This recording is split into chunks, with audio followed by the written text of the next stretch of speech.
नशे की इलाजगाह का इंतखाब करते हुए हमें किन बातों का ख़्याल रखना चाहिए कि वो एक मयारी इलाजगाह हो?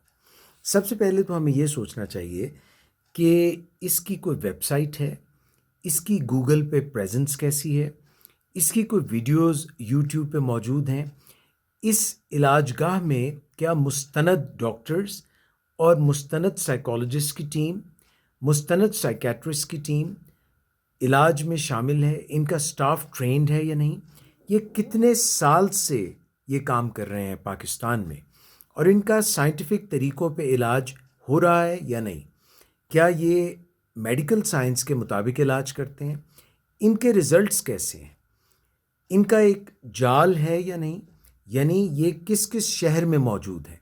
ये सारी बातें सदाकत क्लिनिक मरी से वाबस्ता हैं। सदाकत क्लिनिक कराची में भी है, इसकी पेरेंट बॉडी विलिंगवेज है जो लाहौर में, इस्लामाबाद में और कराची में काम कर रही है।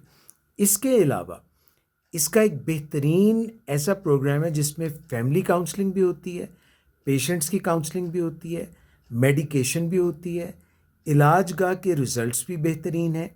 यहाँ पे फैमिली काउंसलिंग के साथ साथ फॉलो अप प्रोग्राम भी है। फैमिली की भी काउंसलिंग हो रही है और इंडोर पेशेंट का भी ख्याल रखा जा रहा है।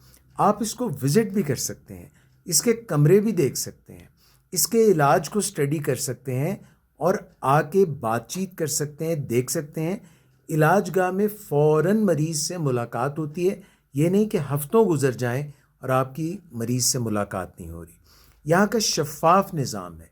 ये सारी बातें इस बात को यकीनी बनाती हैं कि अब आप जिस इलाजगाह का इंतखाब कर रहे हैं, जैसे कि सदाकत क्लिनिक मरी, जहाँ पे बतौर डायरेक्टर मैं काम कर रहा हूँ, मेरा नाम डॉक्टर एजाज़ कुरैशी है और आप मुझसे रब्ता कर सकते हैं और इस इलाजगाह की जो बेहतरीन इंतज़ामात हैं और जो हमारा रिज़ल्ट है हमारे मरीज़ों के लिए, नफ़सियाती मरीज़ों के लिए और नशे के मरीज़ों के लिए, उस पर आप हमें विज़िट कर सकते हैं।